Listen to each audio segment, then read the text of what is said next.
Hello and welcome back to Aetheral Space 3.40. We're in the fourth decade of Dark 3. Yeah, this is ridiculous.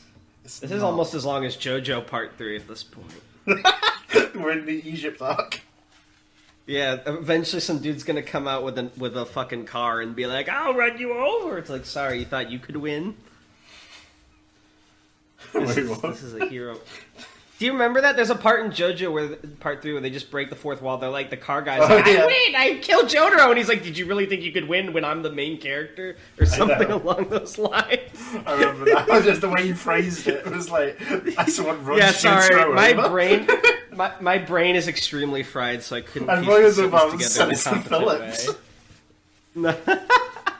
Alright, so I had a question for you. Well, first let me do the recap. So last time, Dragon and Raynash broke out Musashi, and as well, Skipper and them were like at the party, but really the party last chapter I think was focused more on the sponsors and like their real names and appearances, and they were like chatting about what was what. Yeah. And I don't think anything had happened yet there, but they were just like chatting. They were like, "Oh, we've done it." Yeah, they're like, "Oh, I'm so scared," and the guy was like, "The fact that you're scared means it's working." I was like, "All right." So I had a question for you, Tan. Of course. So my mind recently was drifting to Pogs, and no, for you younger viewers, I'm not talking about the Poggers emote. I mean like the old bottle caps people used to play with, and like you made a tower and you. And I was thinking, and that made me think about fads like Beanie Babies, all that, and I was wondering, what are some fads Aetheral Space has had recently? Like, things that were recently, within the last 10 or 20 years, popular in the universe, but not anymore. Like, little world-building things. And obviously, I assume you might not have thought about that, so if you don't want to improv an answer, that's fine. But I just thought that'd be a quirky, fun, world-building question. Like, what was, like, a little niche hobby that everyone was doing for a hot second and then just dropped? Well, I can't think of one right now, but, we'll keep an eye out in upcoming chapters for the answer. Alright, y'all know the question for the end of this video. What was the last Aetheral Space fad? Honestly, I like to think it was something like really weird, like you know how people are into retro stuff? Yeah. I like to, there was a fad recently where skateboarding was in style instead of hoverboarding. Yeah? What is it? The most recent Aetheral Space fad was NFTs. You don't understand, it's like the original art piece. Skipper, you don't understand. I, Dragon Hadrian, can make so much money with this method. What about NFTs, but instead of like hurting the environment and being like computer algorithms, they were coded with Aether? The coding was actually put inside guns that fired the smoke out as a weapon, so it was actually... NFT bullets, so you can just tell who kills who? Yeah.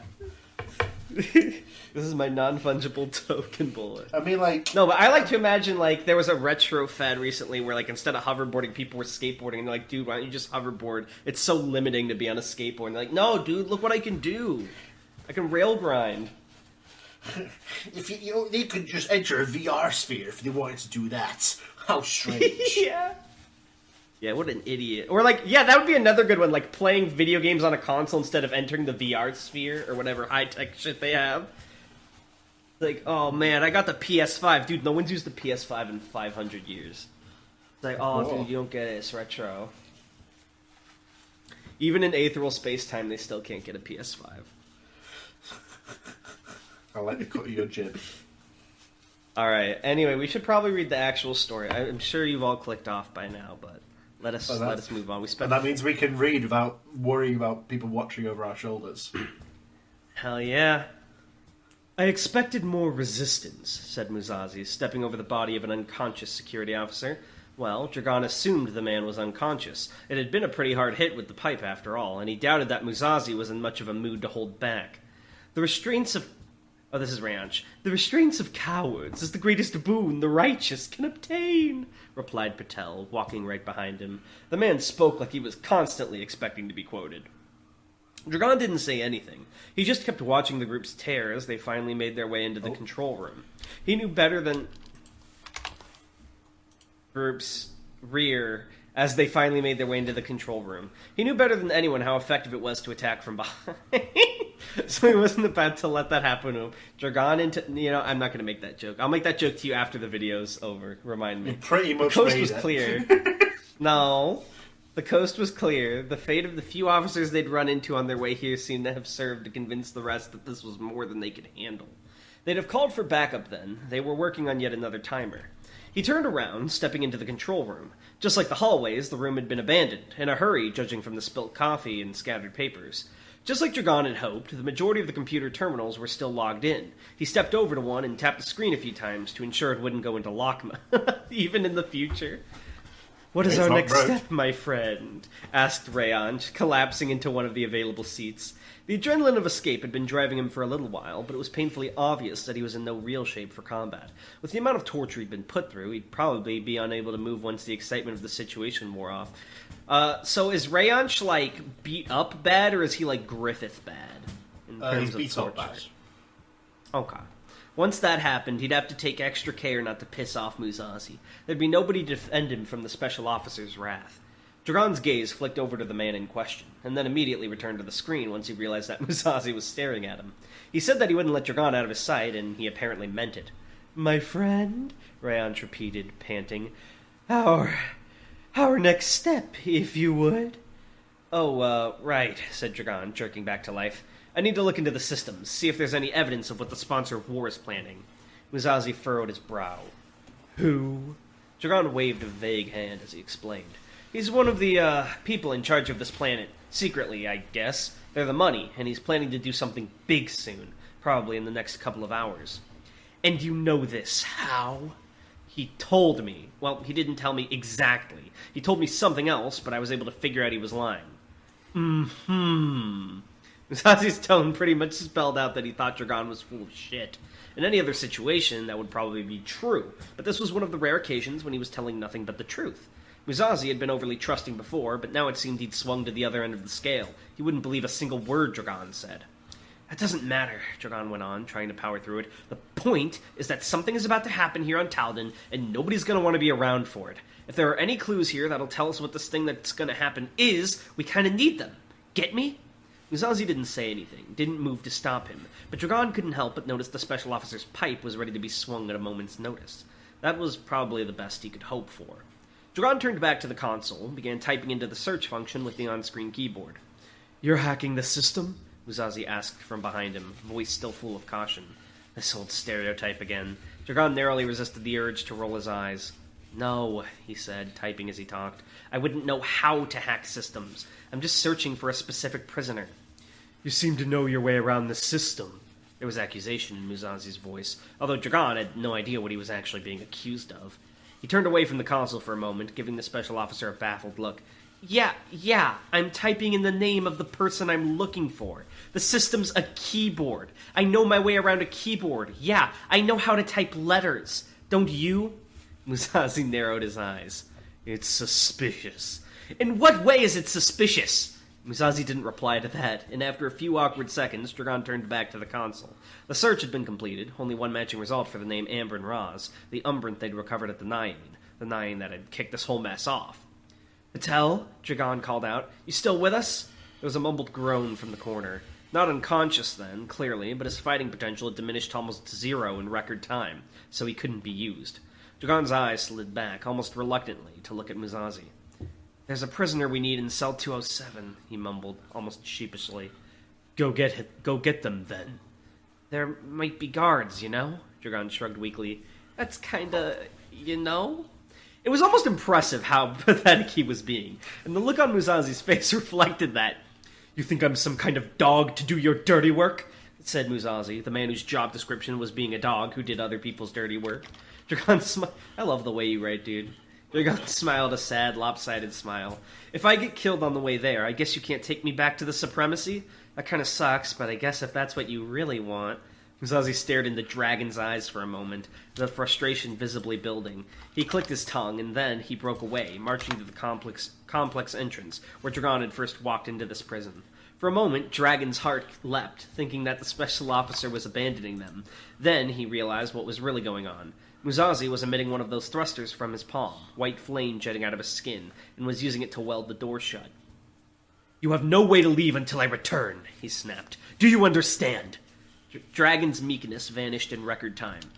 But of course, he said brightly, returning to the console. Hopefully, this place had a... Oh my god, what? Oops, sorry. What happened? I misclicked. Ah! You fool! Now everyone can pause the video and get to this document. You've ruined it.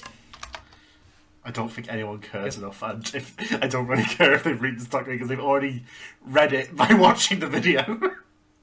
But of course, he said brightly, returning to the console. Hopefully this place had a connection to Taldan's internet. He wanted to look into Amber and Roz a little more now that he had the chance. Musashi charged off down one of the hallways, pipe scraping on the floor behind him. Duran smirked as he went. The special officer wasn't as canny as he liked to think. Before I continue, I want to comment on the kind of humor you do with the said the man whose job was being a dog, yada yada. I really like that in writing, but I feel like you have to have a certain style and confidence to make it come across well, because sometimes it's just cheesy. But there was another example I read recently, in a roleplay thing that I thought was really funny, where someone was like, these two characters look at you with barely concealed disdain. This other character just looks at you with regular disdain. That also made me laugh. I just love that kind of stuff. I don't know. It feels good. More of that, please. Actually, no, not more of that, because if you use it too much, then it's annoying. Regular amount of it. But you do it just right. Only Dragon can do it. Only his narration. I love how the meme has become that Ruth is has no confidence and is always sad, and the opening line of her perspective is Ruth felt small. That wasn't always so bad. Making yourself small, hiding in the undergrowth when someone was looking for you, was a good way to remain hidden, a good way to remain safe. It was a survival strategy, one that worked more often than not. That was the kind of small you had a choice in, though. The way she felt now, curled up into a ball, feeling as if she was being compressed from all sides, being crushed into something tiny and weak, that wasn't something she was for. Wait, what? It's a sentence. That wasn't something she was for. I assume, as in she didn't like it. Yeah. She's not about it. Okay. Where's the arc where Ruth gets her self-esteem back? It will come, don't worry. She'd been lying on the bed they'd provided her for the last few hours, doing her best to ignore the doubts and anxieties running through her head. Badly. She couldn't help but replay all the times she'd fucked up since they landed on this damn planet. Running away like a child, not stopping Dragon from being thrown out of the car, getting mad at Skipper, letting the citizen get away. That last one was the worst, but on its own she could have dealt with that. It was that on top of everything else that was burning at her like acid. The image of herself, you missed a good opportunity to use something about fire because of her backstory. The image of herself she'd built up in her head had crumbled away like the facade it had always been. She wasn't a fighter. She wasn't brave. She was useless. Useless! There was a knock on the metal door. The guards, probably. Blaine, the distorted voice came. Get out here. You're needed. I know it's distorted, but I can't do that without a thing, so accept it. She didn't recognize... She didn't recognize the voice. One of the guards, then, definitely. Slowly, limply, she climbed out of the bed and marched towards the door like some kind of zombie, arms swinging loosely at her sides. This was all she was good for in the end, trying to follow orders without fucking it all up. She reached the door. It slid open. Danger! Her body moved. Ruth blinked. The barrel of a plasma pistol was pointed right at her face. The guard had been standing on the other side of the door and had pointed it right at her the moment it had opened. It shook in the air. For some reason, the guard hadn't fired. A second later, Ruth realized why. The claws of her gauntlet had pierced through his helmet, 5 needles running right through the man's temple. He still stood, a gurgling sound still came from his mouth, but Ruth knew that he was already dead in the way that mattered. Pulling the trigger wasn't a decision he could make anymore. Jesus. Her body had reacted before her conscious mind had even realized what was happening. This is fucked up because, this implies that if someone comes at her the wrong way as a prank, she would, instantly kill them. Dragon, take notes. Sweaty. The famous prankster. What was... Yeah. Well, Skipper... I guess Skipper's strong enough to survive. My heartbeat neurosurgery protected my brain. The sound of my heartbeat pulled my body chunks back together from the blast. Wait, what was happening? Ruth let the gauntlet dissipate into red aether, and the guard's body dropped to the ground, blood already oozing through the holes in his helmet. This was one of the security officers, wasn't it? Why had he tried to kill her? They'd failed on their last mission, but not badly enough for this, right? What was going on? She heard muffled voices from within the guard's helmet, the sound of his communicator leaking out through the holes. Clark, it was saying, stern voice coming through loud and clear.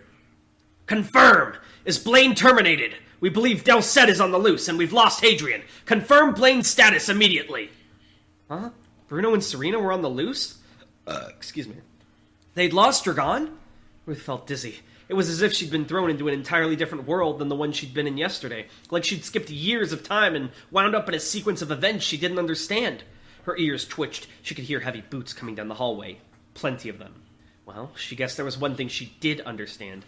The skeletal set materialized around her in an aurora of glowing red aether. She understood how to fight. Rare had thought this assignment would be the opportunity of a lifetime, but the Dawn House really wasn't all it was cracked up to be. It had sounded good enough. Watch after the guests of a party at the very seat of civilization, mingle with the rich and powerful? Wait, do we know who Rare is? Or is this just a guy? This is just a guy. Hell yeah. He could make some real inroads, land himself a cushy gig as a private bodyguard maybe. Sure, Talden was home, but he'd take an extra zero on his salary over a familiar skyline any day. He wasn't getting much in the way of mingling. The function rooms of the Dawn House were apparently pretty fancy, from what he'd been told. Here's another thing about... I'm so sorry to interrupt this, but just the mention of the skyline. You know there are, like, people in the real world who are afraid of planes, right? Surely there are people who are afraid of space travel and hopping planets, and are like, no, I will never leave my planet. I do not care that it's dying to the environment. I'm too scared to go to Mars. Please.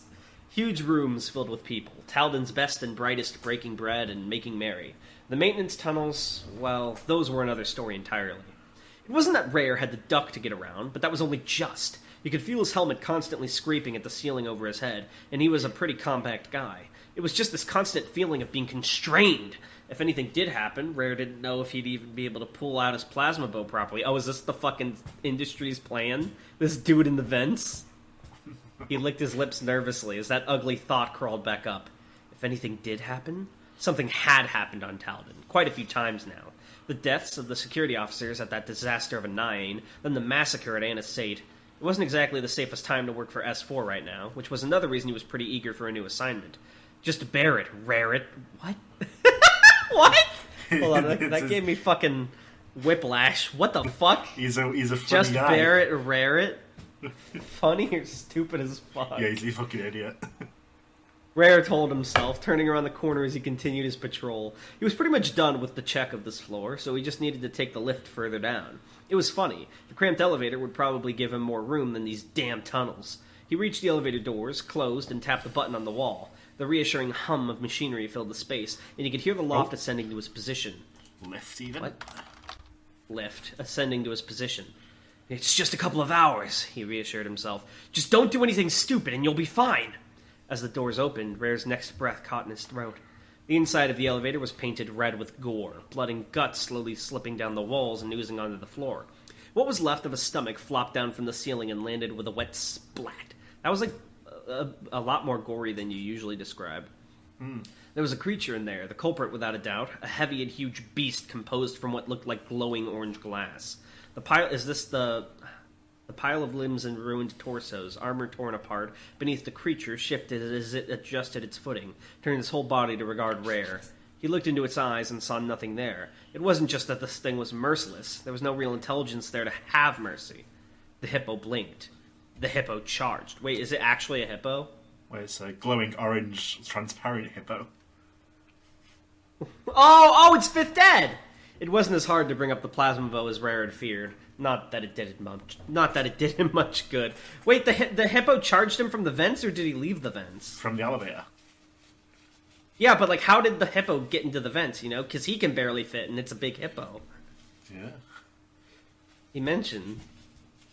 Dragon furrowed his brow as he scanned through the profile of Ambrin Roz he'd found online. Oh my god, it's Facebook. It didn't make sense. If the journalist had ran into some kind of information about the citizen, a hint as to his identity or his plans, Dragon would have expected him to work in the kind of sphere that would put him in contact with that information. Crime reporting, maybe, or something along those lines. But that wasn't that Roz... What? That wasn't that Roz was at all. What the fuck happened to this sentence? That wasn't... I assume that wasn't Roz at all. That wasn't what Roz was at all. That what became there that. We go. That's what happens. He was a technical reporter, providing updates as to new pieces of equipment to be used in Nendon gas mining. I wonder where that word came from. The closest thing. You said this the first time I mentioned it. I know. The closest thing his career had ever gotten to excitement was reporting on a 2-day workers' strike. How the hell would someone like this have picked up information about the citizen? The doors to the right hallway opened. Musazi had returned. He walked in, face grim, something slung over his shoulder. He raised an eyebrow as he saw Dragon hunched over the console. "You're still here," he said, approaching. "You sound surprised." "That's because I am. I expected you to at least attempt an escape." Dragon shrugged. "Guess you don't know me as well as you'd like." He nodded to Musazi's burden. "What's that?" Musazi frowned. "An issue." He threw the object down on the ground. The corpse of Amber and Roz landed with a heavy thump, limbs splayed out and mouth hanging open. His dead eyes were as wide as the plasma hole between them. Judging from the stink, he'd been dead a while. The words Roz had said at the Naian when they'd grabbed him bubbled up to the surface of Dragon's mind. "Help! Help! Someone! I'm being killed!" How right he'd been. If he'd been dead for a while, that would mean they'd killed him shortly after he'd first arrived here. There wouldn't have been time for an interrogation then. Quite the opposite. He was being silenced. Oh, he didn't have citizen info. He had fucking sponsor info. So the sponsor of war had been the one who wanted Roz dead then. Had the citizen assumed Roz had learned something about him then, and operated based on that assumption? "Adrian," said Musazi, his face grave, but he wasn't looking at the body anymore. He was looking at the screen of the console. Dragon looked down. The page he'd been looking at was gone, replaced by a small red square on a white background. "Asset not found." "The hell?" he muttered, backing out into the main page off the news station's employee records. The red square was there, too, as if the entire record system had just been erased. "Asset not found." He tried the news company's homepage. "Asset not found." He tried Bright Eye Talden, the biggest news corporation on the planet. "Asset not found." He tried the standard search engine. This was the default for every user connecting to Talden's network. If nothing else, at least this would still be intact. Why? If anything, that'd be the first thing targeted. The page loaded. "Asset not found." Dragon looked up from the console, an awful, formless panic tightening its grip around his heart. And as he did, he saw that the surveillance feeds lining the walls were being replaced, one by that familiar red square. "Asset not found." "What's happening?" mumbled Patel from his chair. "I'm not sure," Dragon replied, but a theory was coming together in his mind even as he said that. "It's as if someone's erasing everything, every piece of information stored on Talden's network." Musazi leaned into the screen, face illuminated by the white and red image. "Why would they do that?" Something was going to... Imagine fucking up over an entire planet to keep whatever you doing going on. Something was going to happen on Talden very soon. The sponsor of war would be responsible for it. The sponsor of war had wanted Roz dead. Roz had been an expert on Nendon gas, on the mining equipment. The sponsor of war knew exactly what range this disastrous event would cover. The sponsor of war had offered to get Dragon off Talden entirely. "It's to get rid of any evidence," Dragon whispered. "He's going to destroy the planet." Well, then where's he gonna fucking be an oligarch? That seems extreme. Why not just the city? Or is this a very small planet where the city is the whole planet? The city is basically all there is. Is it because it's tiny, or is it just a really big city? It's tall. Or is it like a Japan situation where there's like a little bit of inhabitable area? And that's it. That's it, and they built up from there. Oh my god. He on X game mode. He gonna destroy the whole planet. He's cashing out, boy. He's gonna flee the country, but instead of the country, it's the planet, and he's also gonna blow up the planet. Kind of based. Claiming the insurance. It's like, I will literally destroy everything that ever existed in the society to prevent me from getting cancelled. Kind of based, not gonna lie. You know how much money's in disaster relief? Oh my god. Who's gonna pay? The disaster relief was destroyed along with it. Who's gonna pay? I guess you're gonna have to outsource to me. Bruh. Oh my god. Alright, I'm on one hand, I can't tell if this is awesome and I'm invested, or if this is too over the top. I'm somewhere towing the line right now, but I'm interested to see where you take it. I know you're a good writer, I have faith in you, but I'm skeptical of where this is going. But, you know what? One way or another, Arc 3 looks like it might actually finally end, and you weren't memeing me. It's been hard, hasn't it? Fighting all by yourself. Reading all this time. Alright, that was 3.40. I hope you guys liked it. question this week is obvious. What's your headcanon for an Aetheral space fad? Anything from you, Tan? That's it. That's a good question. Maybe we should do more of those world building questions. See what people think. I like that too, because you don't need to build a world to that extent to write a story, but it's fun to think about those things and add to them if you are doing it in your free time or whatever. I'll try to think of another good one for next episode. All right, bye guys. Bye.